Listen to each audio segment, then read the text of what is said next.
और भोले बाबा जैसा कोई देवता, इसलिए इनको देव नहीं क्या कहते हैं? अच्छा, भोले बाबा महादेव क्यों? भोले बाबा महादेव इसलिए हैं क्योंकि संसार में जितने भी उपद्रवी हैं सब इनके चेला। रावण किसका चेला? भोले बाबा का। भूत प्रीत किसके साथी? भोले बाबा के। बिच्छू सांप की के अंग में जहर को पिया।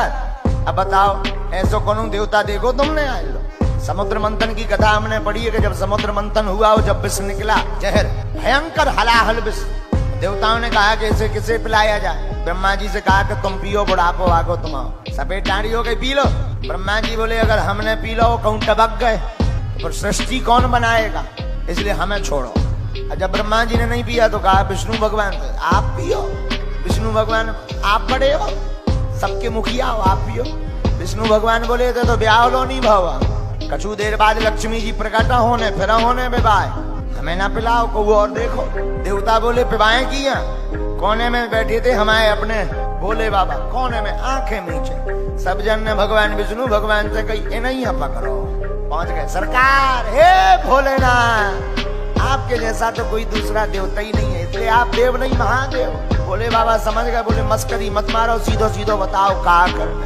देवता बोले सरकार विष निकलो, विष। भोले बाबा बोले सो क्या करें? पी जाओ।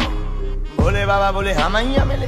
ब्रह्मा जी की तरफ देख के बोले तुम्हारा तो बुढ़ापा और तुमने कहीं नहीं डकार होगा।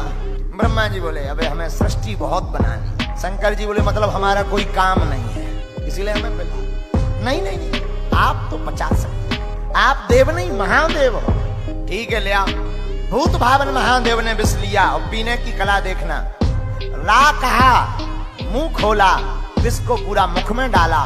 माँ कहा, मुंह को बंद कर लिया। पीना चाहते थे पर सोचा हृदय में राम जी बैठे हैं, वो जल जाएंगे और बाहर अगर निकालेंगे तो पृथ्वी जल जाएगी। अब करें क्या? भीतर ले नहीं जा सकते, बाहर निकाल नहीं सकते, तो कंठ में ही धारण कर लिया, नीलकंठेश्वर हो गए। इसलिए आपका एक नाम हो गया नीलकंठेश्वर। बोलो नीलकंठेश्वर भगवान की।